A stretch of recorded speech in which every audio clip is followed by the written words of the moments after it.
I'm going to show you some of our binder pages. This binder it's a 1.5 inch collector grade binder with slipcase and tab. So the tab is so that if it's on a shelf, you can easily pull out the binder without having to sort of take this off the shelf. We also have a bigger one. It's called a 2.5 inch D-ring. It is not the measurement of the spine. These 1.5 and 2.5 inch designations are actually for the binder rings themselves, and it's the measurement of the straight side of the ring. So that straight side of the ring is 1.5 inches. And we always tell people to use these tabs because they're locking mechanism. So when you're done using it, you put them in that position. When you're ready to open it and put more pages in, you do that. All right, so this is an archival page lifter. They're sold in packs of 2. So it basically just makes it easier to flip your contents over because it's made out of our box board, and it's just helpful. All right, so we're going to start with what are called our print and slide pages. Also, we refer to them as pocket pages because they're essentially pages with little pockets in them to insert your prints or slides. So this is the slide page, obviously. It has 20 pockets that are about 2 by 2 inches. And all of our pocket pages are top loading and sometimes a little tricky. So I kind of push from the bottom. As you can see, it's coming out. And the nice thing about this for slides is that you can put it on a light box and see the images. But it's not great for storing huge amounts of slides. It's going to be more expensive for sure for large amounts of slides than using the slide storage kit. But if you have a smallish amount for your collection, you want to put them in binders, great. And they're a lot thicker than pages with photos, so you're going to get fewer of the pages in the binder. These are all of these print or pocket pages are made out of polypropylene.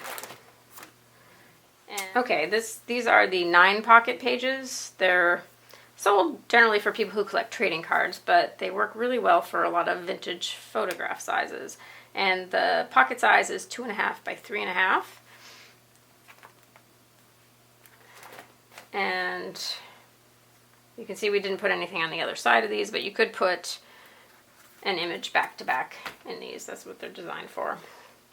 You can also buy cardstock inserts, which is this next one. It's the same page, but using cardstock, black cardstock inserts, which you can write notes on.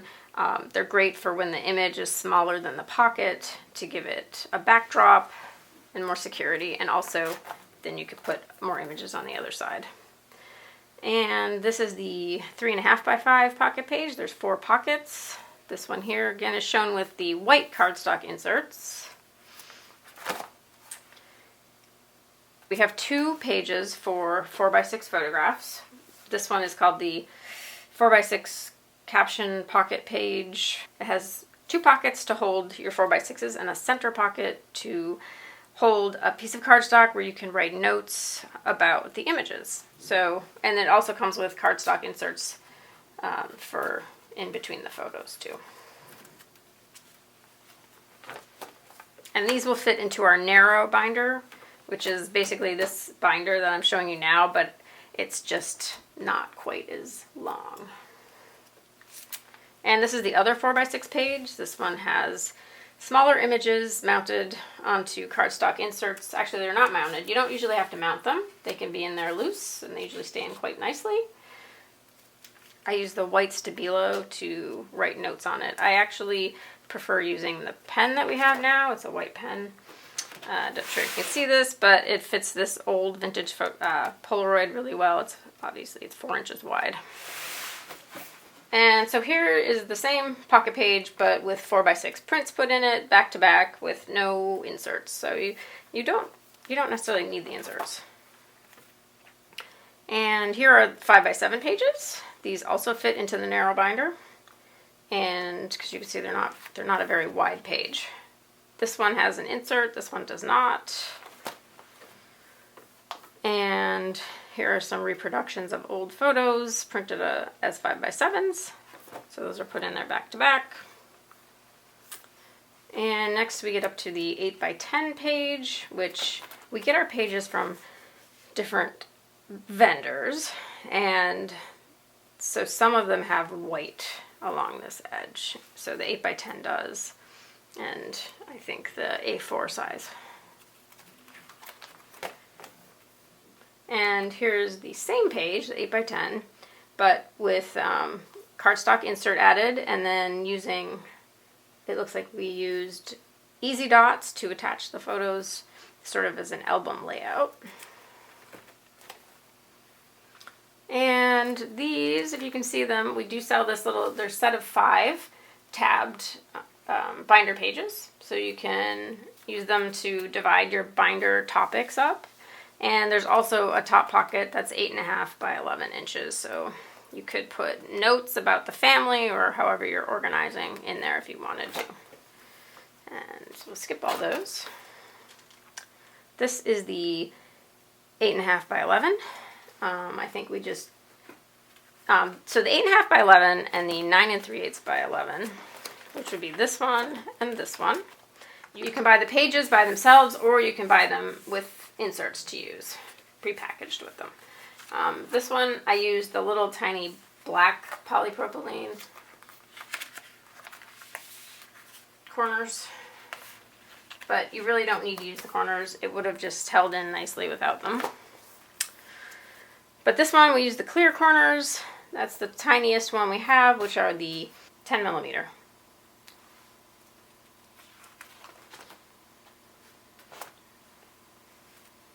And they are nice, these clear corners, because really they disappear in your setup. So this one is with the gray cardstock, obviously, and it is with the black cardstock.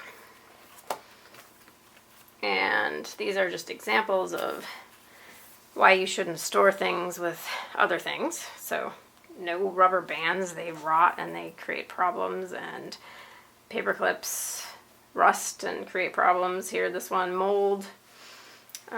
So I have them enclosed, but you probably don't want this with your collections, though. You don't want it to contaminate other images.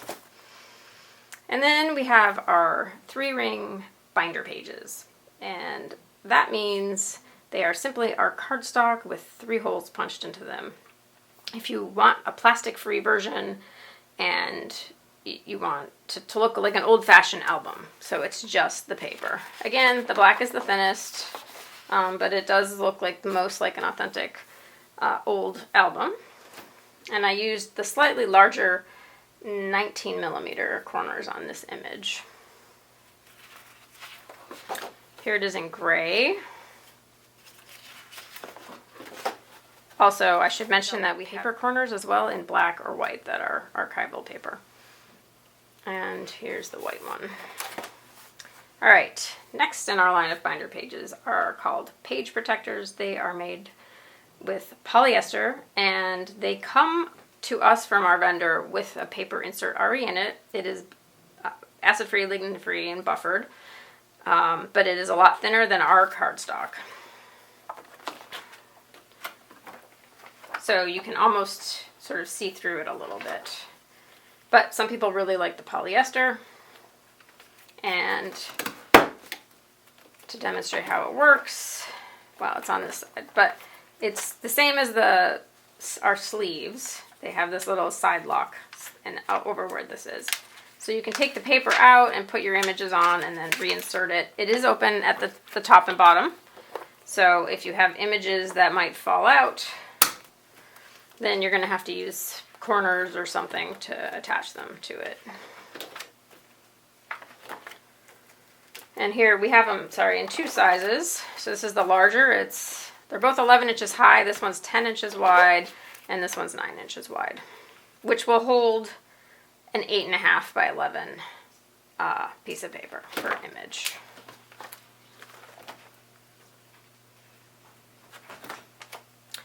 It's not as good to use heavier paper in these because the paper is so thin that if you have photographs that are printed on a heavier cardstock, then they're gonna be a little awkward, I think. These work pretty well, this style of photo, but then these are a little bit, I don't know, heavy for it. All right, these are letters, and this is from a blog post I did about how to store letters in binders and keep things together. So not only did I write, it's on the back, I wrote A1 on this envelope and A2 on this one, and I also wrote it on the cardstock. And, can you see? And then A3 and A3, so these came together in the, you know, A3 obviously matches. And then this one's labeled A1. Also, I write it on the actual letter so that if they're ever separated, you could match them up. And of course I used a cardstock insert if it's a one-sided letter. And this one had a clipping included in it. And these are taller pages. These are A4 size pages, which is actually a standard size in Europe, which is not surprising. These letters came from Poland, and so they fit best. They're A4 size paper, which fits into the binder just barely, but it does make it. And so these were written on both sides, so I did not put any kind of inserts in, so you could read both sides. And of course, still writing. This one is A3-2, meaning it's the second page piece of paper of that letter.